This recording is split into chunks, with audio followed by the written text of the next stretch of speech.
Hi everyone, welcome to the channel. I'm excited about today's episode because it's going to get you thinking about creating boundaries for yourself. Basically, guidelines designed by you to fit your unique circumstances. And this will allow you to be prepared for the situations where you are caught off guard or where you anticipate a bit of challenge while trying to get toward a goal. For those here for the first time, my name is Lee, and I guide others in navigating the several layers of self-discovery, whether it be recovery or other harming patterns that keep us away from being all that we deserve to be. So new or returning, congratulate yourself as always for taking this time for you. It takes effort and it takes courage. So I'm happy that you are here. So I think you're going to get a lot out of this. I have some tips and strategies to help you design your boundaries for the circumstances that you tend to navigate. And I just want to say that most of us here, we're all in the same boat. We all know what it feels like to let ourselves down. It doesn't feel good, period. No elaboration necessary. But often it's the less obvious consequences of not remaining true to our intentions that we don't fully explore and therefore don't make it a priority to address. Going back on our words to ourselves has damaging spin-offs. It erodes our self-esteem. It sends us messages such as we don't matter and that we are incapable and we can't follow through with what we know is best for us. And there are more implications of going back on our words to ourselves that range from being too much of a people pleaser to staring temptation right in the face and finding ourselves never getting quite to that point where we can get to the finish line. So this episode is going to be very helpful for you as I have some extraction techniques that will allow you to create your very specific self-boundaries for your circumstances. Because not only do we want to avoid the repercussions of not having guidelines to protect ourselves, we want to experience the results of having our boundaries serve our lives. And these pillars of our go-to rules will bring us ease because it helps knowing that we have designed our own boundaries to keep us in line. It creates confidence and accountability within ourselves to stick to our words, and it frees up mental space and burnout because we're not wondering what to do. We have created a solid boundary, a reference go-to that we know will ensure success. So let's start with an easy and obvious one. Make a list of the top 3 intentions that you want for your best life. And that's right. Start thinking about your life as your best life. And that doesn't mean a perfect life. That means a life for you to explore with purpose, to explore relationships with meaning, and just your overall well-being. Now, this one may seem lofty, but it frames the formula by picking your goal, then working your way backwards, simply based on what you want for yourself. Is it a health goal? Is it a peace of mind goal? Is it less struggle financially? Perhaps you want to work on some family matters. Maybe better communication skills. Really soul search this layer of the self-discovery that you're in right now and decide what you want to achieve for yourself. So with that desired end result in mind, make a list of the things that you need to have happen to get you to that place.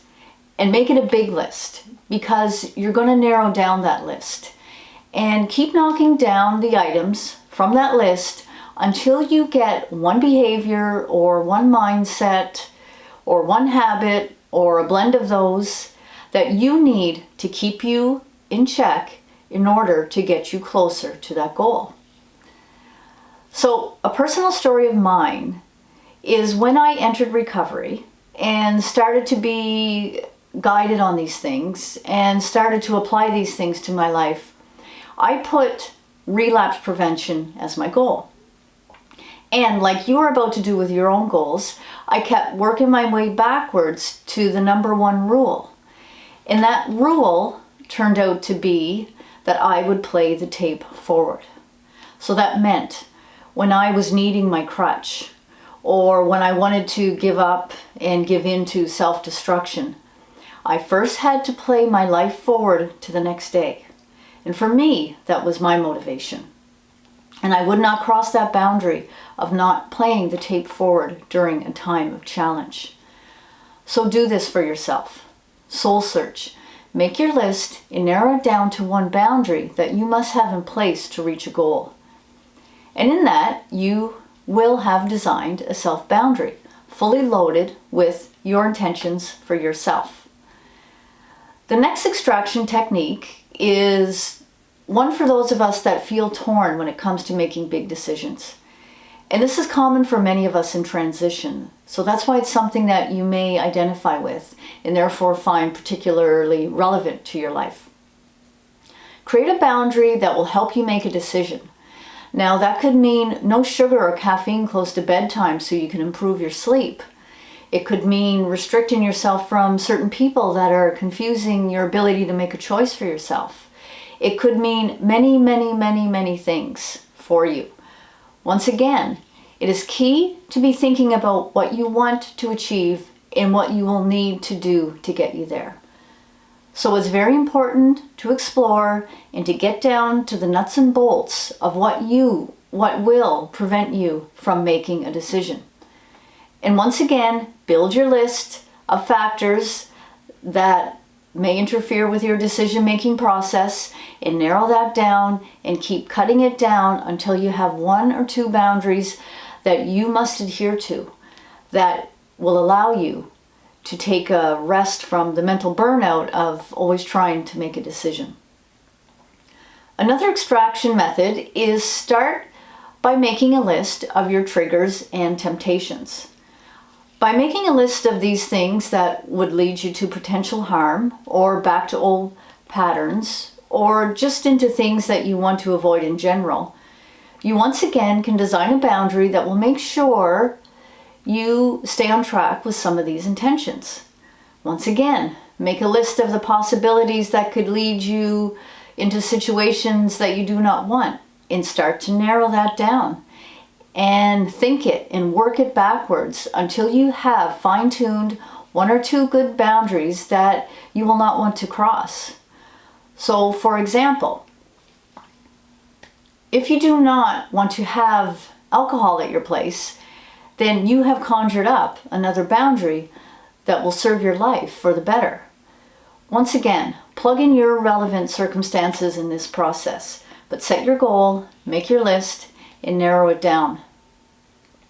Another way to create a boundary out of your life circumstances is to create one good boundary to serve your overall well-being.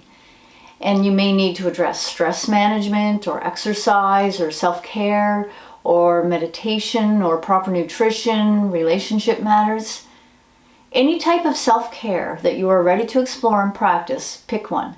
And in keeping with the same theme, make a list of obstacles that could prolong you from developing those improvements you want. And come up with a list of actions that you can do that will prevent these obstacles from stealing your goal. Then select a boundary you must adhere to get you tuned in to your self-care. So in my case, a boundary that I did not want to breach was taking 5 minutes each day to touch base with myself through journaling. And the reason self-care is a focus here is because it is something we all want. We all want that feeling of feeling important within ourselves and feeling that we are achieving results. So by focusing on the above, a vision that you have for yourself, decision-making, triggers, temptations, and self-care, you will have created 4 boundaries. And that's 4 well thought out boundaries that reflect your goals and specific details on what you either must do or must not do to get those results. And 4 is a great start to add or to modify to some of your existing ones. And now that you have a good understanding of the strategy, you can pick other categories of goals and start to grow your pool of self-boundaries. So here are some tips when creating your self-boundaries. Avoid accommodating situations that may arise. If you start anticipating and predicting all of the scenarios that your boundaries will come up against, you will lose focus. It will bog you down, And too many details will come into play when trying to approach all of these conditional circumstances. And it's a good way to kind of give up before you get out of the gate. So be aware of that one. So know your purpose and know your rules and keep them solid. The circumstances will navigate around your boundary. So think of it that way. So don't create boundaries that resemble a legal contract. Be firm, or otherwise be prepared to never be firm on what you need to do to ensure your intentions. Another tip is to relax and realize that self-boundaries can shift priorities over time. What you needed to and strongly adhere to a few months ago may not be as necessary now. And know that and believe that you are evolving, and give yourself the freedom to trust your instincts. For example, as I mentioned earlier, relapse was at the top of my list in early recovery. Now, that is still clearly something I will always want for myself. But I have adapted other goals since, and more specifically patterns that I feel that I am better equipped to address now. And as you tackle each intention and each boundary strategy has proven to work, you can create new self-boundaries that will reflect new goals for you to strive towards. Another tip is don't set yourself up for failure.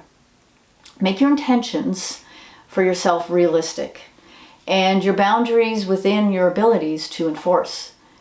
Be kind and be honest with yourself and keep it real. Because when you do this, when you eliminate the unnecessary goals and the clutter that inaccurate forecasting brings, you can open up the possibilities for what is actually attainable. So there's some work to do to become all that you want to be. So please be sure to click on the link below and download my companion, Build Your Boundaries workout. And if this was helpful for you, share it if you know someone who will benefit from some discovery and some boundary creating guidance. And subscribe to the channel to get more free guidance on other topics. And visit my website, recoverywithlee.com. The link is below, along with my social media, Facebook and Instagram. So until then, create some boundaries, be kind to yourself, and we'll see you soon.